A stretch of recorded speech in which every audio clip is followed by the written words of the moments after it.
Then let me pass it to. Let's start. Not a lot of time. So just a quick introduction to topic 7. Okay, right? Quick introduction. This chapter is called Atomic, Nuclear, and Particle Physics. Right. So it's actually in descending order of size. When you look at the atom, what are you looking at? If let's say I can give you an atom, right? If I blow it up to this size, when you look at an atom like this, okay, what are you looking at? You're looking on the outside, right? What's on the outside of the atom?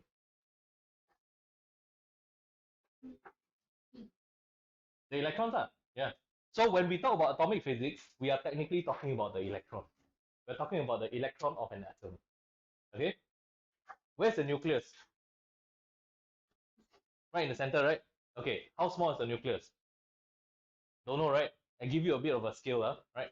If I can take an atom and I can expand it to the size of this classroom, let's say I can expand it to the size of this classroom, right? What happens is that the electron shell will be on the walls of the classroom, and the nucleus will be a grain of sand in this classroom. That's how small the nucleus is compared to the rest of the atom. Okay, so if you think about it, that's really very small. Okay, all right. So what is particle physics then? I told you it's descending order, right? So you learn about the atom, then you learn about the nucleus. Yeah. So particle physics are the components that make up the stuff in the nucleus. That means your protons, neutrons have even smaller fragments. Okay, and you learn about that at the last 7.3. Right. So obviously we start off with atomic physics first. Okay. Okay. Now, atomic physics. So actually, when they say atomic bomb, right, it's a bit misleading because they should call it nuclear bomb because it really is about the nucleus for nuclear bombs, right? When we say nuclear power plants, we don't call it atomic power plants. That makes no sense, right? When you talk about the atom, you're actually looking at the electron shell.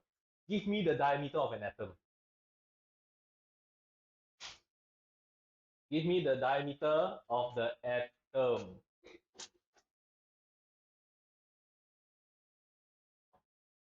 10 to the power minus 10 meters, right? Right. You see, I purposely misspelled atom. You see, at the no. That's another way to help you remember this. Ask you to memorize this so many times. Okay, but the nucleus, maybe you don't know yet, so I'm just going to tell you it's a femtometer, 10 to the power minus 15, right? The word femto can be found in your data booklet, but it's good to remember that it's a femtometer. It's in the region of femtometer, which means really very, very, very, very small. 100,000 times smaller than the atom itself. Yeah, right. So size of the room, grain of sand, right? 10 to the power minus 15. That's how small the nucleus is. Are we okay on this? So for the first thing that we learn in topic 7, we're gonna learn the atomic physics, and we're gonna learn this thing called discrete energy. Right? Discrete energy. Please take note that there are two spellings to discrete. There's one that's discrete, and then there's one that's discrete.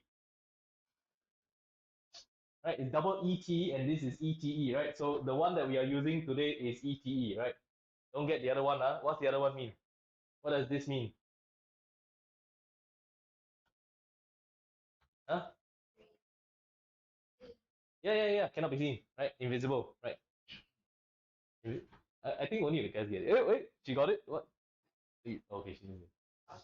I think only the guys get it only. You can't see me, right? But Wednesday's class all got it, so they understood. But it's a wrestling thing. It's a world wrestling thing. Huh? Yeah. Oh, she knows this. Why do you know this whole thing? This.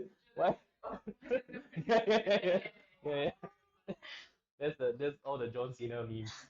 Yeah, John Cena's in this picture, right? But there's actually no one in. Okay, so what we're gonna do now is this, right? I'm gonna tell you the end of the story, right?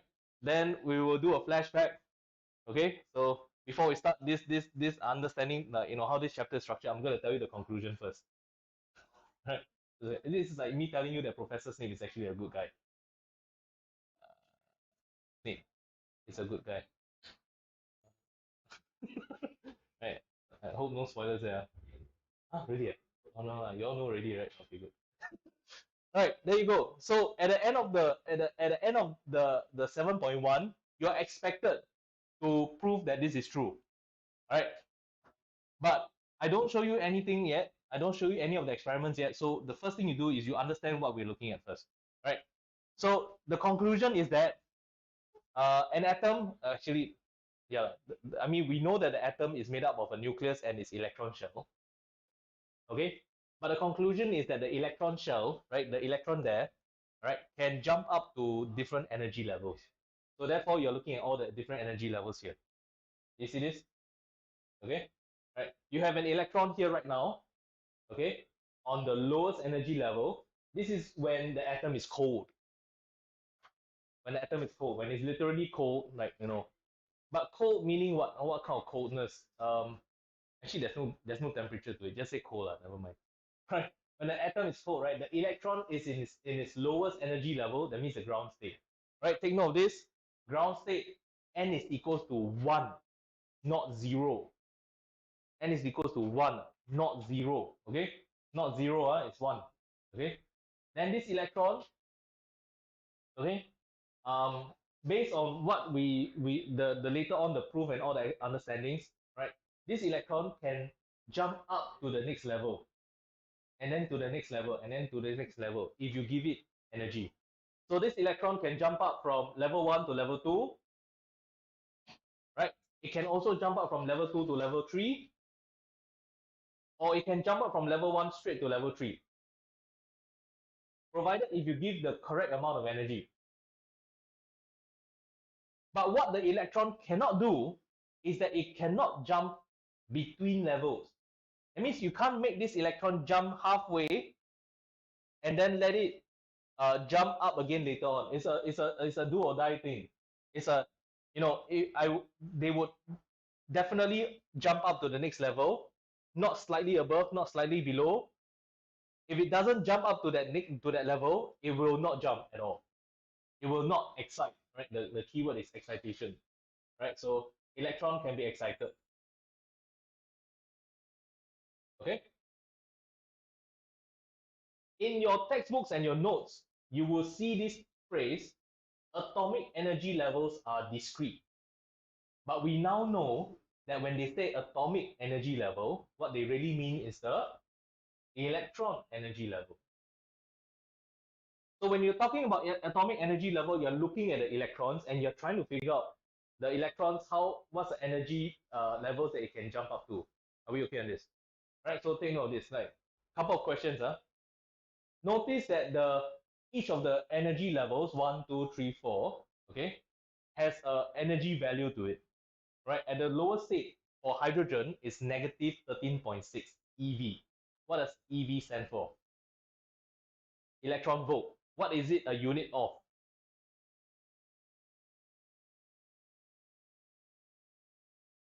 Is it power? Is it force? No, it's energy, right? So it's 1 eV of energy, right? It's 1 eV of energy. It's 1 electron volt of energy. Okay? Right? So if you didn't catch this in topic 5 before, just do a quick one. I take 1 electron. Okay, I take 1 electron. I accelerate it with 1 volt. Right? I accelerate it with 1 volt. Right? What will the electron gain? How much Ke will the electron gain? You have 1 electron, you accelerate it by 1 volt. The Ke of the electron will be 1 electron volt. And you also need to learn how to convert 1 electron volt to joules. So you do that by taking 1 times 1.6 times 10 to the power minus 19 volts. Okay, sorry, joules. So it's 1.6 times 10 to the power minus 19 joules. This is the Ke, right, of 1 EV converted to joules. Right, so please remember this conversion as well. How did this equation come to be? It was basically this one. Work done equals to Q del V, right, or Q times V. Right, maybe I prefer that, Q del V. Right, that was the topic 10 thing as well. Right, So instead of showing you this number, 1.6 times 10 to the power minus 19 joules, they decided to just use EVs because it's a bit cleaner, right? You don't have to do so much like numbers. So all these values here are just like, units of convenience. They're just units of convenience. It's just convenient units to use. Are we okay on this? Can Okay, good. Question, why is it negative? Why are the electron energy levels negative? Like, what happens when the electron has a negative electric energy? What does it mean? What does an electron having negative 13.6 eV means? Like, I literally have an electron here, right? And it's on this level. So I'm saying that the electron has negative 13.6 EVs of energy. Well, what does it mean?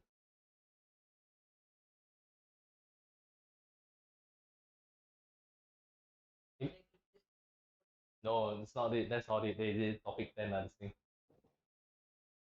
Yeah, correct. It's attracted to what? The nucleus. Exactly. The negative electron is being attracted by the nucleus. EPE between positive and negative charges. The EPE is always negative because KQQ over R, right? KQQ over R. 1 plus 1 minus, right? The energy will be negative. So what this negative value is trying to show you here is that the electron is bound in orbit around the nucleus, right? The negative value is trying to show you that it's bound in orbit around the nucleus, right? Because it's being attracted by the positive nucleus. Hydrogen atom, what's inside the nucleus, by the way? Hydrogen atom, what's inside the nucleus? Only one proton. There's only one proton inside. Okay, so one proton. Okay, so the energy level is negative, yeah? Okay, quick question. What happens if you do give this electron exactly 13.6 eV of energy? Let's say I give it 13.6 eV of energy. What's going to happen to this electron? Right, ground state is 13.6. I give it 13.6. What would be the total energy of the electron after that? Zero, right? What will happen to the electron if it has zero energy instead of a negative energy? The electron will escape to infinity. In chem, you know this as ionization energy. This is ionization energy, right? In chem, if you give the electron ionization energy, right, or give the atom ionization energy, the electron will escape to infinity. That's you losing the electron. Okay, that's chem. In physics, we don't deal with ionization. In physics, we trap the electron. We make it go up and down the energy levels, right? Never to lose it, right? That's what we're gonna do for physics, right? We're not gonna ionize my electron, right? We're gonna keep the electron somewhere, right? Let it go up and down, up and down, up and down like this. Absorb, release, absorb, release, absorb, emit energy. Okay? Right? That's what we're gonna do for the whole of 7.1. Let it absorb or let it emit energy. Are we okay on this? Can? All right. So energy units, electron volts. Excitation is called absorb. De-excitation is emit. Absorb, emit. Right? So the next most important thing that you need to know is this. How much energy does it need? Let's say, for example, to jump from 1 to 2. How much energy is in this transition when it's jumping from 1 to 2? 10.2 EV. So I'm going to say this is a plus 10.2 EV. 10.2 EV, yeah? 10.2 EV. How about the next one? Let's say from 1 to 3. Jump up from 1 to 3. How much energy do you need?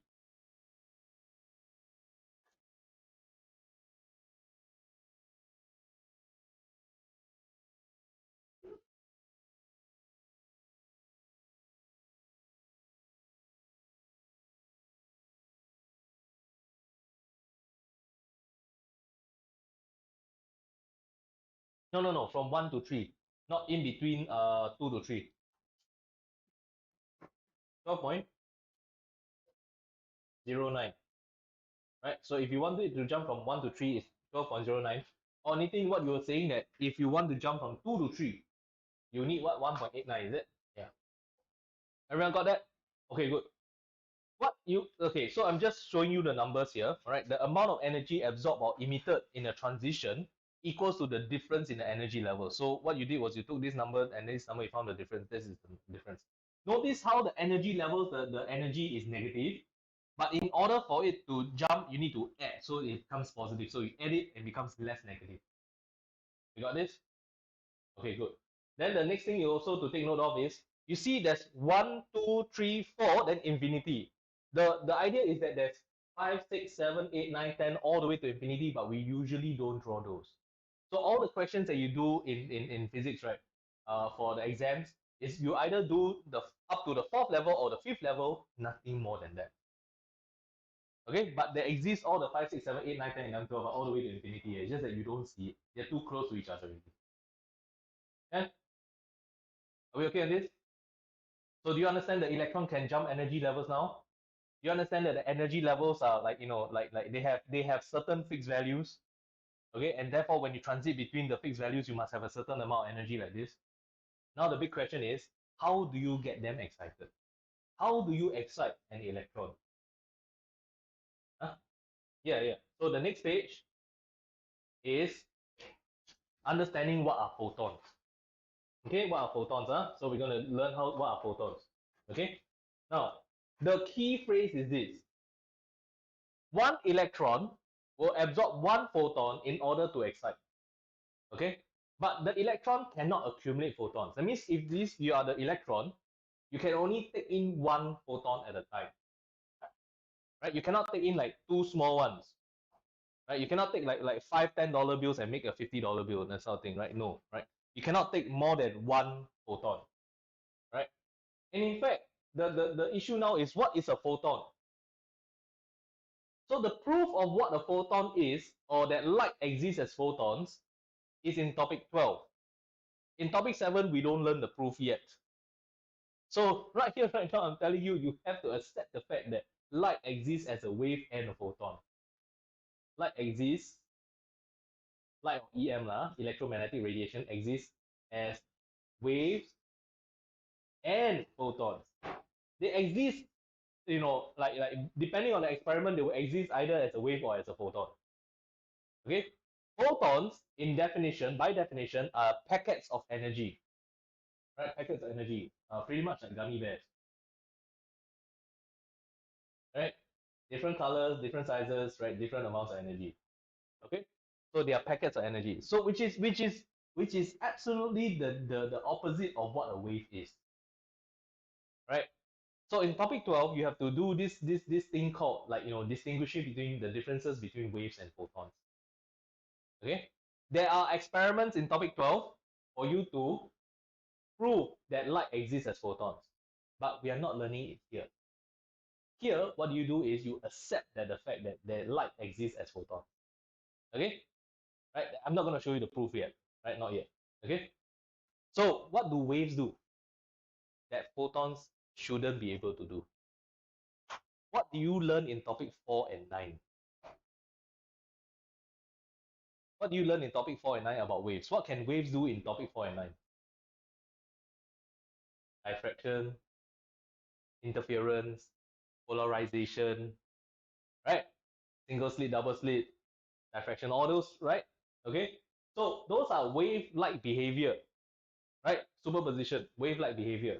Okay, photons, which are particles, the idea is particles should not be able to do that. Should not be able to do whatever waves can do, right? But later on, you see that it is possible. Okay, right? But for now, let's just treat light as photons. So RMIVUXG, right? What's that?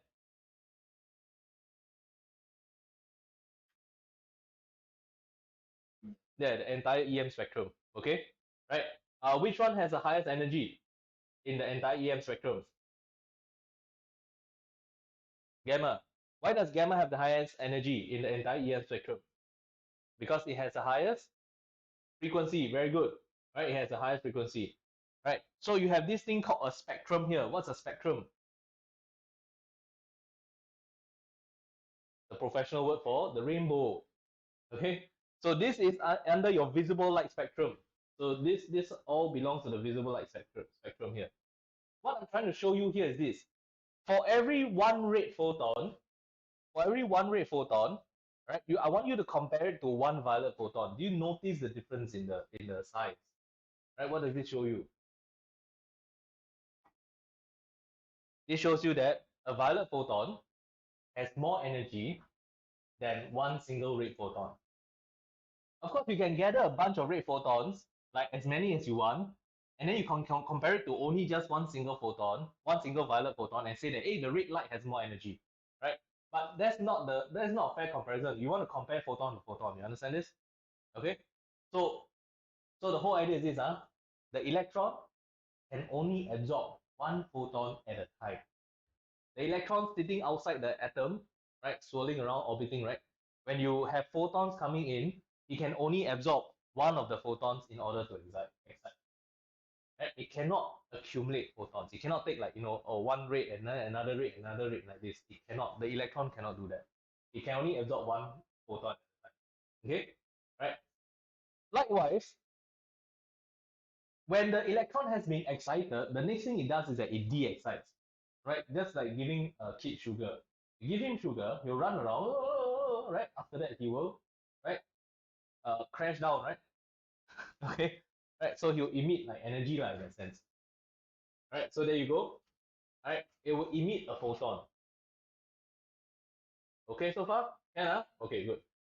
Right? How do you calculate the energy of each photon?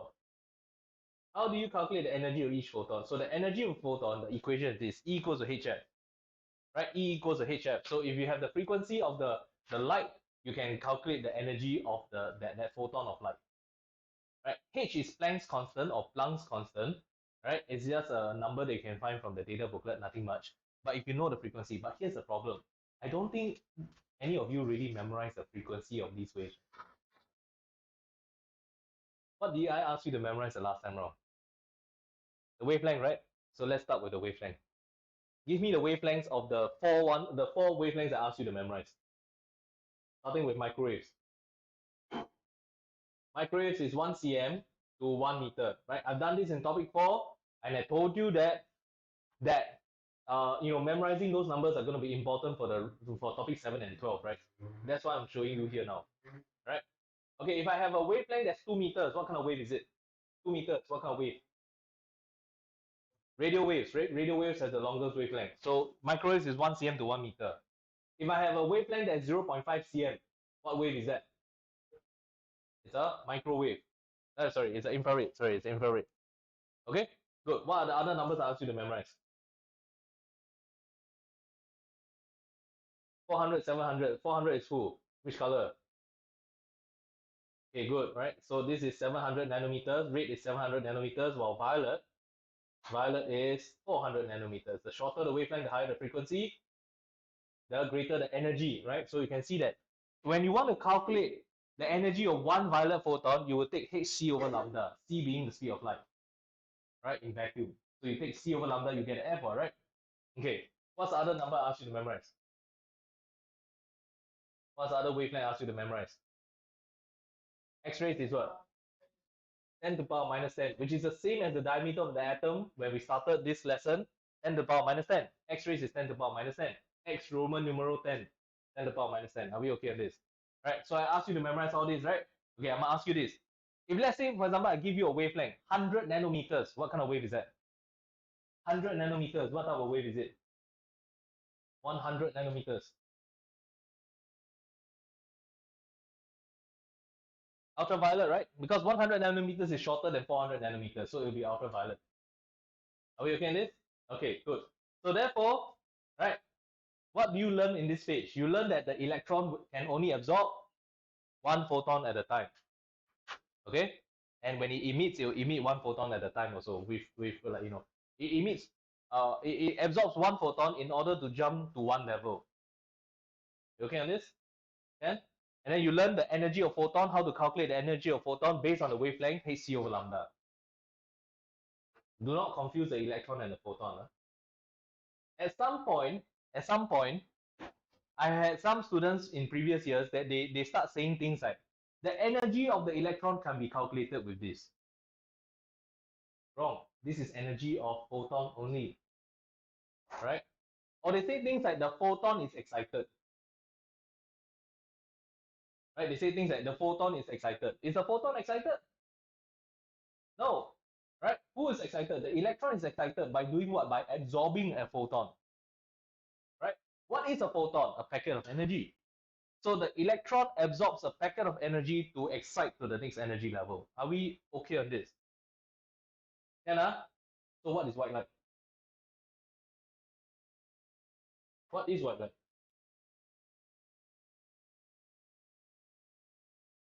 All the different colors, right? With all the different photon sizes, and therefore they have all different energies, right? So white light basically looks like this.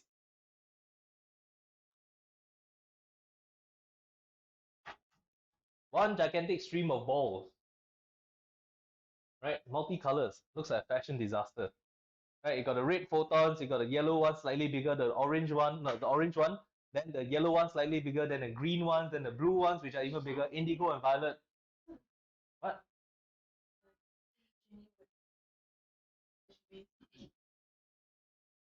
Huh? Okay, so there you go. Oh, wait, she wears clothes that have this kind of thing. Oh, okay. Oh my god, I thought because I just said fashion disaster, and I was like thinking like, oh no, if you have a good friend wearing this kind of clothes, then I'm sorry to offend, but that's still a fashion disaster. Okay, anyway, so right, I mean, if it's an umbrella, actually, it quite looks quite nice. But this is what white light is. Right, a whole bunch of photons. But in fact, this is not even it. Like, you must understand the spectrum, right? It's a continuous spectrum, right? Which means that you're looking at a few million different kinds of colors. So there'll be a few million different kinds of photons, right? Okay. Hannah, because we're gonna move on to the next one. Give me 5 more minutes. All right, I'm gonna delay my next class. I just need 5 more minutes to the end of today's lesson, right? Just 5 more minutes because I'm gonna touch on this thing called absorption of photons now. So the whole idea is this: you take the hydrogen atom, you try to give the electron energy by shining white light on it, right? By shining white light on it.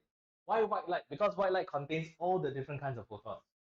And then what the electron will do is that it will absorb one of the photons in order to excite to the next level. Okay? It's not like the electron can choose. It's not like the electron can choose, but this is the number one rule you need to know for 7.1. And you need to know it now. So the last 5 minutes, 120% attention.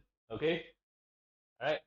The electron, when it absorbs a photon, it must be the exact same energy photon as the transition itself. It must be an exact energy photon.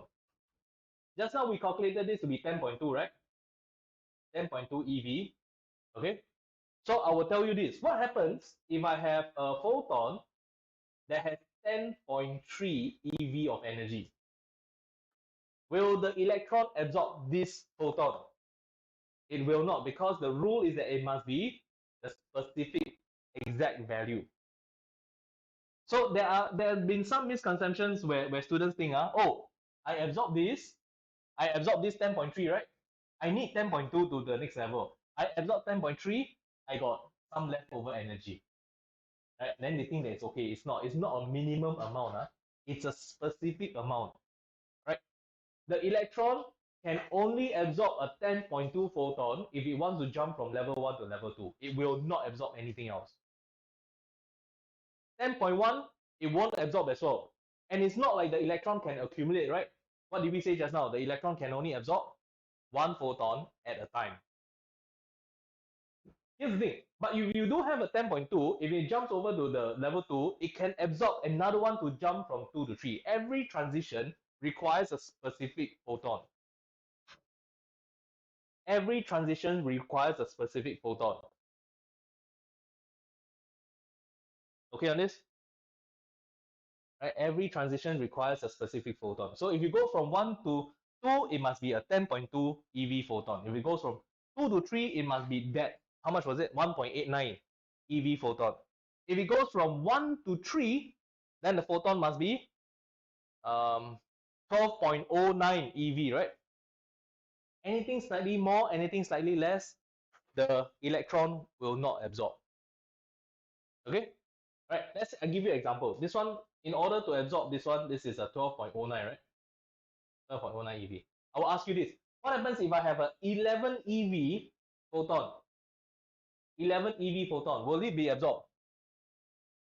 No, it won't be absorbed. Why? Because this is like the the the first minimum to jump to level 2, right? This is a higher energy level. Between 10.2 to 12.09, there is no in between, right? You don't have any energy levels in between, right? From 1 to 2 and then from 1 to 3. There's no energy levels in between, which means that 11 eV will not be absorbed by the photon, by the electron. Oh, I said the wrong thing again. The 11 eV photon will not be absorbed by this electron because you can't jump. There's nothing to jump to midway. This is a 10.2 jump. This is a 12.09 jump. There's nothing midway, so it will not be absorbed. But what happens if it's not absorbed? It passes through. It doesn't get absorbed, lah. It just passes through, lah. Right? So if you think about this, if you look at this diagram here, you will realize that it actually only absorbs a few specific ones. The rest of them pass through. You understand this? You understand this, right? Okay, good. So I want you to draw a bit. Hang on, Ian, Lavin, Jaden, can you give me another time? Sorry, I will make it up to you. Okay, blank paper.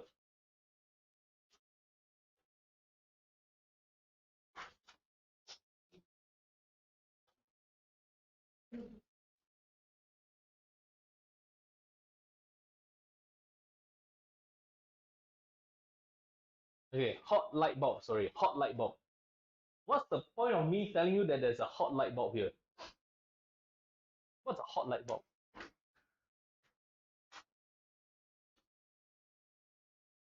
An attractive friend who's third wheeling.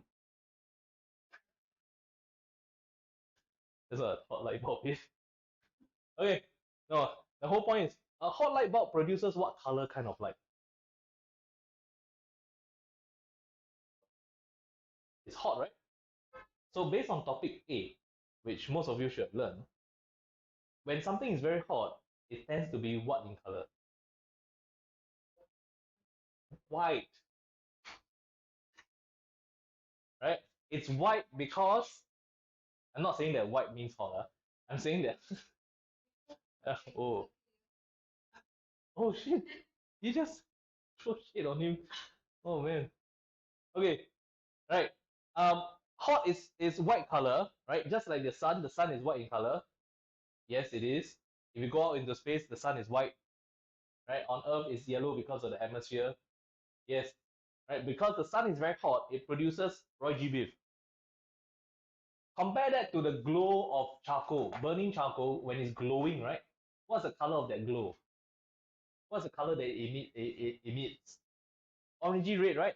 And that's because it only produces the red and orange spectrum, the lower energy visible spectrum, right? Because charcoal is not as hot as the sun, right? Lightning, what color is lightning? What color is lightning? White, right? White with a tinge of blue. Don't you agree? Right? Lightning is white with a tinge of blue, sometimes purple-ish, right? And the reason of that is because lightning is actually hotter than the surface of sun, right? Yes, I'm not joking. I'm not making this up. You can go and Google this. Right? Lightning has a temperature that's hotter than the surface of sun. So anyway, a hot light bulb, right, indicates that it's producing white light. Okay, guys, how do I split white light into its colors? What do I use? I can use a huh? Prism. You can use a prism, right? You can use a prism to split the colors, right? Yeah. Or you can use a diffraction grating. Okay, diffraction grating. You can either use a prism or a diffraction grating to split the colors. All right, guys. When you split like pure white light into colors, what do you get? Yeah.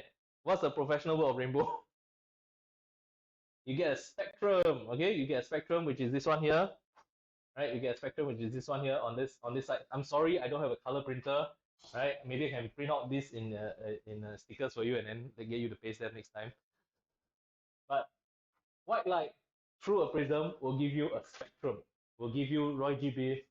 This is what we call a continuous spectrum because it fades into the other shade, right? Into the other hues. Okay, so it's a continuous spectrum. This is called continuous spectrum. Are we okay in this? Continuous spectrum, continuous spectrum is the rainbow. Okay, now back to your blank paper. I know it's printed for you, but I realize that your previous batches, right? They see this diagram, they look at it, right? They don't understand. So I'm making you draw this. I'm gonna take this white light and I'm gonna pass it into a hydrogen atom cloud, right? So back onto your blank paper, I'm gonna pass it into a hydrogen atom cloud. Okay, this is not H2 gas. This is not hydrogen gas. This is hydrogen atoms, right? I'm gonna pass the white light into the hydrogen atom cloud. Okay, can anyone tell me what would the atoms do with the white light? What would the electrons of the atoms do with the white light? It will absorb some photons, right? Okay, and it will absorb only a few specific ones. You understand this? It will only absorb a few specific photons. So not a lot of the photons will be absorbed, right? I'm gonna ask you this, okay? So what passes out of the cloud? What's the color of the light that comes out of the cloud?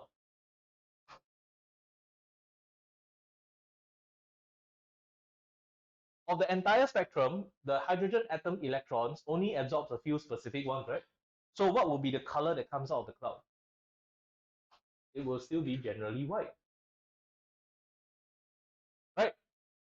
It's missing a few photons, but it's still going to be generally white because, it's only a few photons, right? That's missing from the entire millions of colors, right? There's a few million colors, right?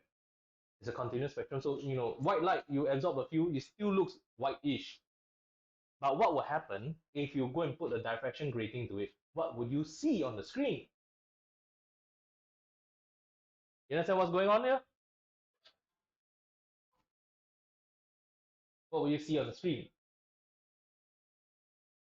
Okay, so when you pass this light that has already passed through the hydrogen atom cloud, right, and you pass it through a diffraction grating, you will get a continuous spectrum that has black lines in between. What do these black lines represent? It represents the photons that were absorbed by the hydrogen atom cloud and didn't get to pass through the diffraction grating, right? So when you have this colors spectrum background with black lines on it, okay, this is called an absorption spectrum.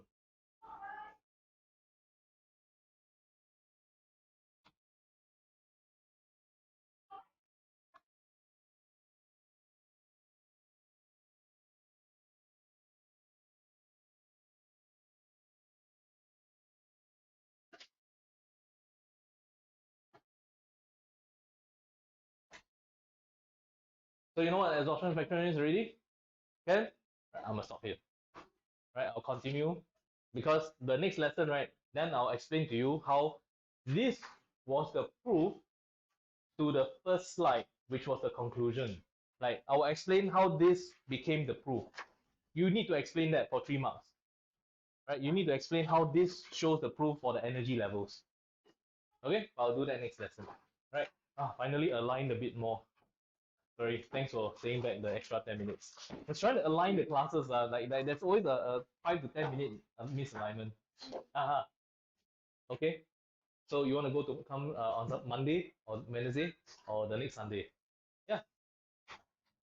Yeah, you message me. Yeah, you just let me know. There's a Monday. Are you coming? You still not coming this coming Monday? So then when? Sunday, not Wednesday. Why Sunday cannot? Why you tell him Sunday he cannot? What competition is this? So you have left either Monday or Wednesday. You have left Monday. I've got 4 sessions there. You cannot make for one, right? Otherwise you have to rely on recording, which I don't really. Yeah. Why can't you come on Monday again? Then you just tell the dentist to make it on a Tuesday or something lah. You either you sacrifice your CCA or you sacrifice this lesson. Shut up, you. Okay. Okay, can. As long as wait. Oh, careful, careful. Your slippers are too wide. She wear like that. Go.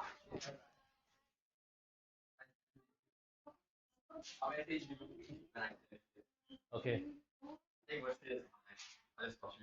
Walao, try not to lah. Okay, bye.